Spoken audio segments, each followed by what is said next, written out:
Phil is going to tell us how it was that, at the age of 4, his subconscious mind became focused on being a pilot, and how this focus worked for his success in eventually becoming a pilot. That's right. I was just 4 years old when I saw the fighter planes. They were Mustangs. The planes were fast and loud, and were low enough for me to see the pilots.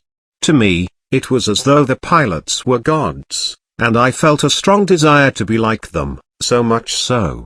I realize now, it made an impression on my subconscious, and started a pattern that was to shape my life from then on. The first indication was that I developed a habit of collecting pictures of aircraft. The repetition inherent in the habit of collecting pictures reinforced the pattern that was shaping my deep subconscious. On the screen is a picture of a Vampire jet, which I flew in the Air Force. It still amazes me that I was able to achieve my ambition. That is a nice story, Phil. But exactly how did this subconscious pattern work for you? Yes, Astro, I also think that is important to understand.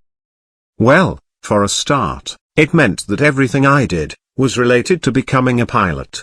My reading, my studies, my hobby, my physical exercises, my memories and my dreams, were all filed under pilot.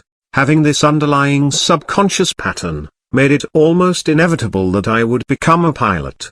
This was despite competing patterns from family and school. Hold on, Phil.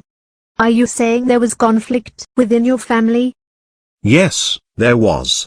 And this demonstrates the roles of family, schools and others in setting subconscious patterns for success or failure.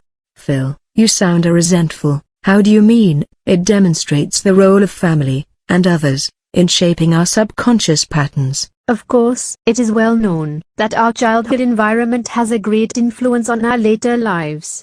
In particular, parents have a strong influence on the types of subconscious patterns we develop. That's exactly what I meant. In my case, both my parents strongly opposed my ambition to become a pilot. They repeatedly told me that I would never be good enough. My school headmaster told me that my mathematics were not up to the required standard. I later found out he had no idea of the standard required. How did you deal with it, Phil? It was a constant struggle. The way my parents put me down always seemed to be there as a sort of negative pattern I had to overcome. There did not seem to be any point arguing with them, so I simply ignored them as much as possible, and concentrated on strengthening my positive pattern by studying books about aircraft and flying, and by making and flying model airplanes. Of course, back then, I didn't know anything about subconscious patterns. But, in retrospect, I'm sure that's what was happening.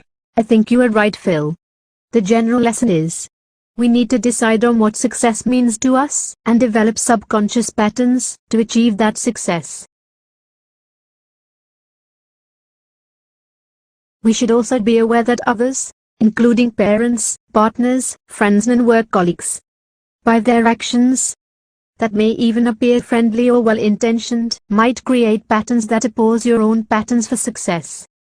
Of course, these same types of people may do everything they can to help strengthen that patterns for your success.